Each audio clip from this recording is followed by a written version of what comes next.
Hello, my name is Owen, and welcome back. I hope you all had a very happy holidays or are currently having happy holidays. Who knows when you're watching this? But I had a great time, and guess what? I got a lot to share. I had the book haul of a lifetime, and I wasn't even expecting it. I was expecting some books because I requested them, but boy, have we entered a treasure trove of madness and goodness. But first, I gotta address the elephant in the room. What's this little guy doing? I have a special guest in today, a very special guest. I never do this.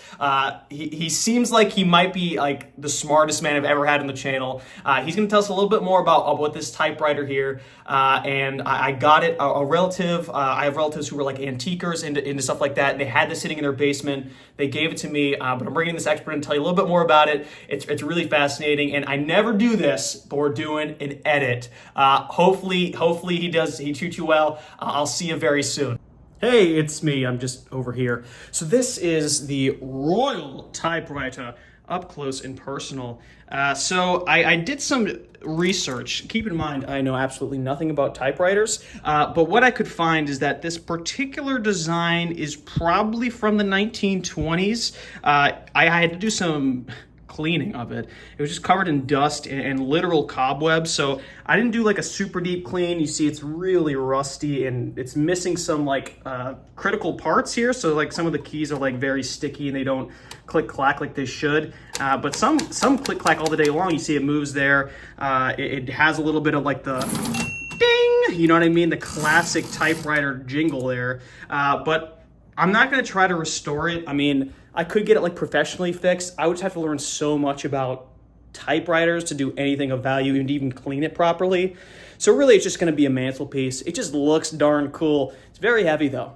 So really, do I need it? Should it be in a museum somewhere? Should it be restored to its proper fashion? Probably, but will it be? No. You know what they call me? The destroyer of history. Let's never bring that guy back. Seems like a real twat. Am I right? What a loser. Back to business. So book haul. Let's just start with the general stuff. I think all of these books are very, very exciting. We got some vintage books in here, but we're going to start with the books that I just requested, that are just books that I want to read, that I planned on reading. The first one, it's not for everyone. It is Wading in Waist-High Water. It's the lyrics of the Fleet Foxes, which is my favorite band, by the way. That's one of their albums right there. It's like a folk band, indie folk, very, very good band, very lyrical, poetic lyrics.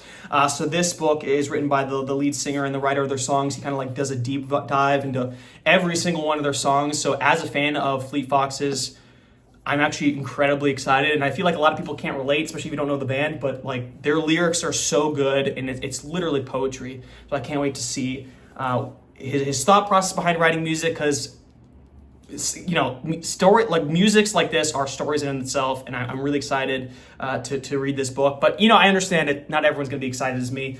But what everyone should be excited about, Barnes & Noble's Author of the Year this year, I believe he was author of something, of the something.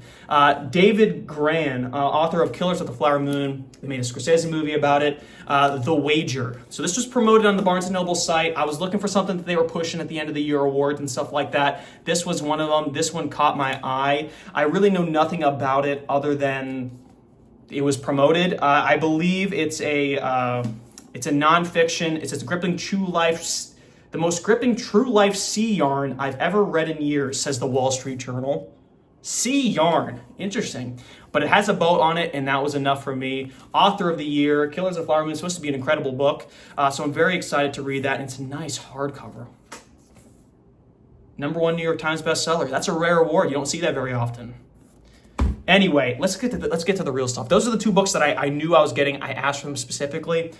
And here's where things get crazy. Remember the typewriter? Remember that? We don't need to go back to that guy. Please, we don't need to. But those same relatives, they had like a lot of old books. And I was just looking at them and they're like, hey, you want some? I'm like, yes. So I have 5 books here of various publication dates. And I listen, these are old books. Some of them are classified as antique, or I think they should be. If they're not, I don't really know what the specific nomenclature or what the dates for but these are old books. And like I said with the typewriter, I don't have the skills to preserve books. A lot of these books aren't in the best shape to begin with. But when I was given the books, I was told they're old. That's true, but read them. You just read them if you want to read them. I do plan on reading all these, or if not most of these. But I also plan on taking the best care of them. I want to keep them in the best shape as possible. I want to take the best care of them as I possibly can. I don't know why that was so hard for me to get out. But let's just go through these in order of how excited I am about them. The first one, we have the Autobiography of Ben Franklin. This one is one of the newest books we have. And it was published, this particular version was published in 1932. It's got the beautiful blue top, the blue pages, a little bit faded on the edges here. It's his autobiography. This is the one I'm not sure I'm gonna read, because like an autobiography of Ben Franklin, like, Ben, who cares about you? I'm sure it's very interesting. It just sounds like it could be very, very boring. And I don't know if I want to subject myself to that, but I think it's a very pretty little dancing man there. 1932 is his publication date of the autobiography of Ben Franklin. Moving on from there, we have, this is a script of a play, also a very famous movie, Arsenic and Old Lace. So this is a script. This was published in 1942. So it's just, and there is a faint print in here. It says something players. So it makes me think this was an actual script used for a production. I was hoping there'd be like actor's notes or director's notes in here. That would have been like, that would have really filled me with such quiet joy. It's so interesting to me, but it's not. There's no annotations in the inside, but it looks like it must have been used for a theater company or maybe like a school, like they studied it or something like that. But it's supposed to be a very funny play. I know nothing about it too. As a theater fanatic, I probably should know about it, because a lot of people are like, you don't know this play? I don't know the play, but I plan on reading it, and I was also told to watch the movie too. It has like Cary Grant in it, I'm pretty sure. So we're gonna check this out, Arsenic and the Old Lace. This particular script was published in 1942.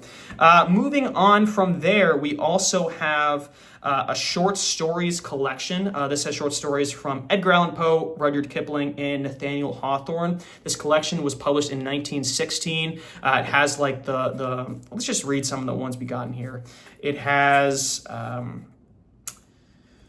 The Man Who Was by Rudyard Kipling, The Fall of the House of Usher by Edgar Allan Poe, The Gold by Edgar Allan Poe, The Birthmark, Nathaniel Hawthorne, and a little bit, like a handful of other ones. And it also has like the history of short stories and more information about short stories as a medium. This was definitely used as as a teaching tool of some kind. Published in 1916. The stories are in the 1800s, like Edgar Allan Poe and stuff like that. But this was probably used for some like educational purposes. It's Macmillan's Pocket Classics. I love how small it is, and it's in pretty good condition as well. A little frayed at the edges there, but it's really solid, small. It's a pocket classic if I've ever seen one. And I wish they still made books this small, but they don't. Moving on from there, we have another play. This is a classic, Shakespeare Macbeth. This was also, I was told when I was given this was used to teach Macbeth in high schools. This one was published. This is the oldest book that we have. 1898. This version of Macbeth was published. I haven't read this particular Shakespeare play. I always wanted to. I wanted to read more Shakespeare, but it looks like 1899 is when the preface was read, so I'm assuming that's when it was published.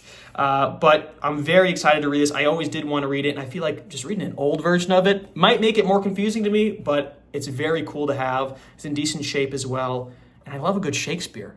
I'm surprised how much theater I'm getting into this list, because it's one of my other hobbies, to combine the two and have an excuse to talk about theater, have some Shakespeare infused in here, as well as some old books. This might be the start of a horrible addiction for me of getting some vintage books, but very excited about those. This one is the newest of the books. However, it's one I actually have heard of before, and most exciting, it's the first edition of When the Bough Breaks by Jonathan Kellerman. It's Bough, right? When the Bough Breaks. Oh man, don't make fun if I pronounce it wrong. But this is like a crime novel from what I understand, but I just think it's incredibly exciting that I have a first edition of any book. This was published in 1985. I know there's a long series with this particular character of this novel, so fans of crime novels that you know Jonathan Kellerman, please speak up. I'm excited to read this. This is the one I'm most excited to read. The fact that it's first edition just makes it even sweeter, makes me feel even more special. And look, he's on the back. What a handsome lad. That's a crazy mustache, though. Anyway, that was my book haul.